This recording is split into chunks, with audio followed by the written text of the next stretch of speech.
Welcome to In Session with SCHA, a deep dive into healthcare policy we're bringing to you every week. I'm Ryan Bernal, the Vice President of Government Relations for the South Carolina Hospital Association, and this week I'm joined with Evelyn Tucker, our Director of Government Relations. Nice to be with you, Evelyn. Thanks for having me. Right, here's the rundown. Last week we shared that SCHA has been working closely with the Department of Public Health and the Governor's Office to address regulatory concerns around our utilization of beds in hallways in our emergency departments. Our hospitals rely on these beds in justified emergencies, and we want to ensure that flexibility continues. Just this week, we saw some action on that front. We did. So the House Regulation Subcommittee passed document 4858, which included this bed language. We look forward to working with the Governor's Office and DPH to move forward a standalone piece of legislation. Yeah, and we anticipate legislation being introduced next week.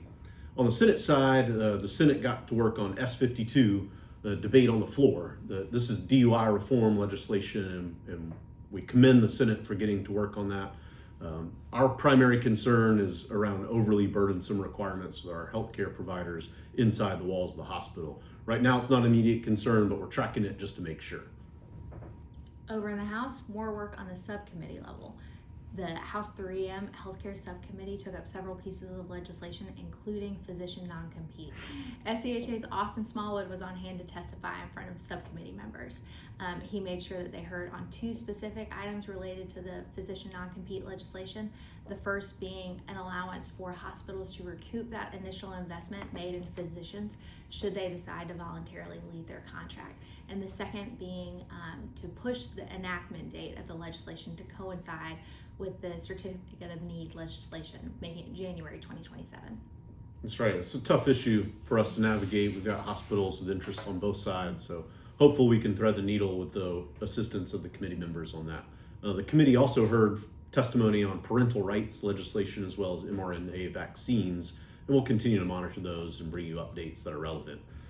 In the Senate, the Senate Medical Affairs Subcommittee took up S299, which is an alternative transportation legislation really aimed at behavioral health patients. Right.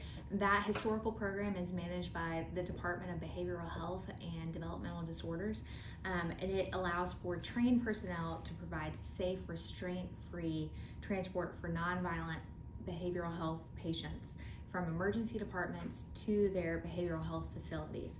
This reduces the stigma and relieves pressure on law enforcement. Yeah, and they'll get back to that next week.